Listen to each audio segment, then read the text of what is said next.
അങ്ങനെ ഒരു creamy butter mushroom ഉണ്ടാക്കാമെന്നൊക്കെ വിചാരിച്ച് ഇങ്ങനെ ഇരുന്ന് ഞാൻ ഓൾറെഡി ഷോർട്സ് ഇട്ടായിരുന്നു. അപ്പം പിന്നെ അതിൻ്റെ റെസിപ്പിയും കൂടെ അങ്ങ് ഇടാമെന്ന് വിചാരിച്ച് കട്ടിംഗ് ബോർഡൊക്കെ എടുത്ത് വെച്ച് അങ്ങോട്ട് ഉള്ളി പൊളിച്ചു. അത് മാത്രമേ എനിക്ക് ഓർമ്മയുള്ളൂ.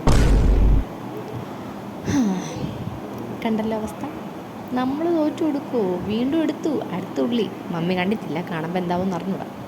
അങ്ങനെ അതെല്ലാം കൂടി ഇങ്ങനെ കണ്ടിച്ച് പറക്കി, പിന്നെ അറിയാലോ ചെറിയ കുണുകുണുകുണ അരിഞ്ഞ് അതെല്ലാം സെറ്റാക്കിയിട്ട് അപ്പം പിന്നെ ഇനി പാചകത്തിലേക്ക് കിടക്കുവാണല്ലോ അല്ലേ.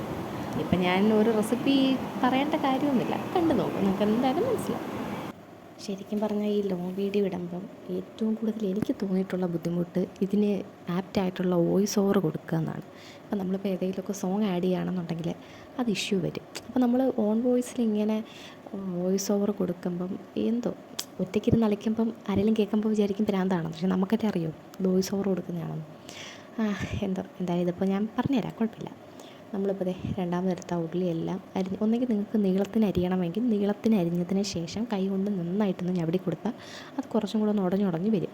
ഇല്ല നിങ്ങൾക്ക് ഇങ്ങനെ കുഞ്ഞു കുഞ്ഞു ക്യൂബ്സ് ആയിട്ടാണ് വെക്കേണ്ടതെന്നുണ്ടെങ്കിൽ അങ്ങനെ അരിഞ്ഞ് വയ്ക്കാം. എന്നിട്ട് പാനൊക്കെ അടുപ്പത്ത് വെച്ച് അതിന് ശേഷം ഞാൻ പാനൊന്ന് നന്നായിട്ട് തുടച്ചതിന് ശേഷമാണ് കേട്ടോ ഞാൻ അതിലേക്ക് ബട്ടർ ഇടുന്നത്.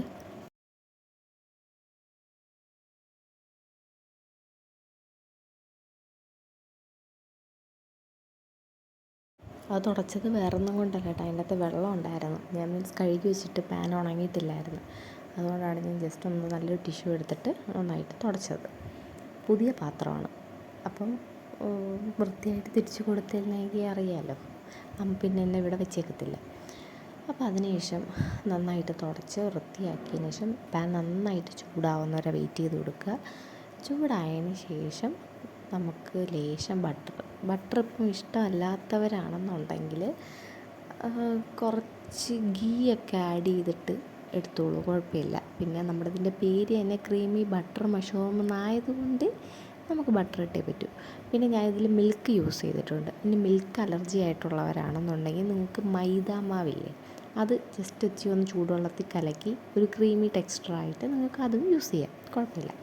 പിന്നെ ഞാൻ ആദ്യമേ പറയുകയാണ്, ഇതിൽ ഞാൻ കാണിച്ചിട്ടുള്ള മഷ്റൂം, മിൽക്ക്, ബട്ടർ ഇതൊക്കെ അലർജി ഉള്ള ആൾക്കാരാണെന്നുണ്ടെങ്കിൽ നിങ്ങൾ ഇത് സ്കിപ്പ് ചെയ്യുക. കാരണം എല്ലാവർക്കും മഷ്റൂമൊന്നും പിടിക്കണമെന്നില്ല, അലർജിക്ക് ഉള്ളവർ കാണും. അങ്ങനെയുള്ളവരിത് സ്കിപ്പ് ചെയ്തേക്കുക.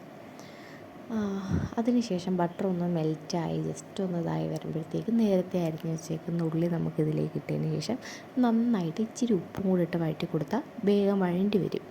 പിന്നെ ഞാനിതിൽ യൂസ് ചെയ്തേക്കുന്ന മഷ്റൂം എനിക്ക് പേരറിയില്ല, നോർമലി ഉള്ളതാണെന്ന് തോന്നുന്നു. മഷ്റൂം പല വെറൈറ്റീസ് ഉണ്ട്, പാൽക്കുമ്പളുണ്ട്, അങ്ങനെ പല വെറൈറ്റി ഉണ്ട്. അപ്പം ഞാനിവിടെ നോർമൽ മഷ്റൂമാണ് എടുത്തേക്കുന്നത്. അത് ഞാൻ നന്നായിട്ട് ചൂടുവെള്ളത്തിൽ ഇട്ട് ഇച്ചിരി ഉപ്പും ഇച്ചിരി മഞ്ഞളും കൂടി ഇട്ട് നന്നായിട്ട് ഞവടി കുറച്ച് നേരം സോക്ക് ചെയ്യാൻ വെച്ചതിന് ശേഷമാണ് ഞാനിതിൽ അരിഞ്ഞിട്ട് ഇതുണ്ടാക്കാൻ വേണ്ടി എടുത്തേക്കുന്നത്. അപ്പോൾ ഇതൊന്ന് വാടി വരുമ്പോൾ അതിലേക്ക് ലേശം കുരുമുളക് പൊടിയും കൂടെ ആഡാക്കി കൊടുക്കുക. കുരുമുളക് പൊടി ഓപ്ഷണലാണ്, നിങ്ങൾക്ക് വേണമെങ്കിൽ ഇട്ടാൽ മതി. ഇനിയിപ്പം കുട്ടികൾക്കൊക്കെ ഉണ്ടാക്കി കൊടുക്കുകയാണെന്നുണ്ടെങ്കിൽ അത് സ്കിപ്പ് ചെയ്തോളൂ, കുഴപ്പമില്ല. പിന്നെ ഇതിൽ നിങ്ങൾക്ക് പച്ചമുളക് ഇടണമെങ്കിൽ പച്ചമുളക് ഇടാം, കറിവേപ്പില ഇടാം, വെളുത്തുള്ളി ഇടാം. അപ്പോൾ ഞാൻ ഈ വെറും 4 ഇൻഗ്രീഡിയൻസ് വെച്ച് ജസ്റ്റ് നോർമലാക്കി ഒന്ന് ഫസ്റ്റ് അറ്റംപ്റ്റാണ്, പക്ഷേ എന്തായാലും സക്സസ് ആയി. അങ്ങനെ അതൊന്ന് ജസ്റ്റ് വഴണ്ടി വന്നതിന് ശേഷം ഇനി നമുക്കിതിലേക്ക് നമ്മുടെ മഷ്റൂം ആഡ് ചെയ്യാം. ഓക്കെ, അപ്പം മഷ്റൂം ഇങ്ങനെ ആഡ് ചെയ്തതിന് ശേഷം ജസ്റ്റ് ഒന്ന് ഇളക്കിയതിന് ശേഷം ഇച്ചിരി ഉപ്പും കൂടെ നോക്കിയിട്ട് നിങ്ങൾക്ക് കുറവാണെന്ന് തോന്നിയിട്ടുണ്ടെങ്കിൽ ആഡ് ചെയ്യാം. കാരണം നമ്മുടെ ഈ മഷ്റൂം ഓൾറെഡി വെള്ളത്തിലിട്ട് വെച്ച ടൈമിന് ഞാൻ കുറച്ച് ഉപ്പ് ഇട്ടിട്ടാണ് മഞ്ഞളും ചേർത്ത് വെച്ചത്, അപ്പോൾ അതിൽ ഉപ്പ് ഇറങ്ങിയിട്ടുണ്ടാകും. പിന്നെ കുറച്ച് നേരം അടച്ച് വെക്കും, അതിന് ശേഷം അടച്ച് വെക്കുക. കുറച്ച് നേരം കഴിഞ്ഞിട്ട് ജസ്റ്റ് ഒന്ന് ഓപ്പണാക്കി നോക്കുമ്പോഴത്തേക്കും അതൊന്ന് വാടി ആ ഉള്ളിയൊക്കെ ജസ്റ്റ് ഒന്ന് മുരിഞ്ഞ് ആ ഒരു ഫീൽ ആവുന്ന വരെ നോക്കണം. ഇനി നമുക്കിതിലേക്ക് ആഡാക്കാനുള്ള സംഭവമാണ് പാല് നമുക്ക് 1-2 സ്പൂണായിട്ട് കുറേശ്ശെ ആഡാക്കി വേണമെങ്കിൽ ഒരു നുള്ള് മഞ്ഞളും കൂടി ഇട്ടതിന് ശേഷം നന്നായിട്ട് ഇളക്കി കുറുകി ജസ്റ്റ് ഒന്ന് അടച്ച് വെക്കുമ്പോഴത്തേക്കും ഈ പാലെല്ലാം കൂടെ അതിൻ്റെ അകത്തോട്ട് പിടിച്ച് നന്നായിട്ട് അതങ്ങ് വെന്ത് വരാൻ വേണ്ടി ഹെൽപ്പ് ചെയ്യും. അതുകൊണ്ട് നമുക്കത് വേഗം എളുപ്പപ്പണിയിൽ കാര്യം തീരും. അങ്ങനെ ഈ ഒരു ടെക്സ്ചറാവും. ഇനി നിങ്ങൾക്കിത് കുറച്ച് ഗ്രേവി ആയിട്ടാണ് വേണ്ടതെന്നുണ്ടെങ്കിൽ കുറച്ചും കൂടെ പാൽ ആഡ് ചെയ്ത് കൊടുത്തതിന് ശേഷം നന്നായിട്ട് കുറുകി വരുന്നത് വരെ വെയിറ്റ് ചെയ്യുക. ഒരുപാടങ്ങ് തിക്കാവണ്ട, ജസ്റ്റ് ഒന്ന് ലൂസ് കൺസിസ്റ്റൻസിയിൽ കിട്ടിയാൽ മതി. ഇനി ഇത് നല്ല ചൂട് അപ്പം അല്ലെങ്കിൽ ചൂട് ബറോട്ട അതൊക്കെ എടുത്ത് വെച്ചിട്ട് ഇതിൻ്റെ കൂടെ കഴിക്കാനാണെങ്കിൽ സെറ്റായിരിക്കും.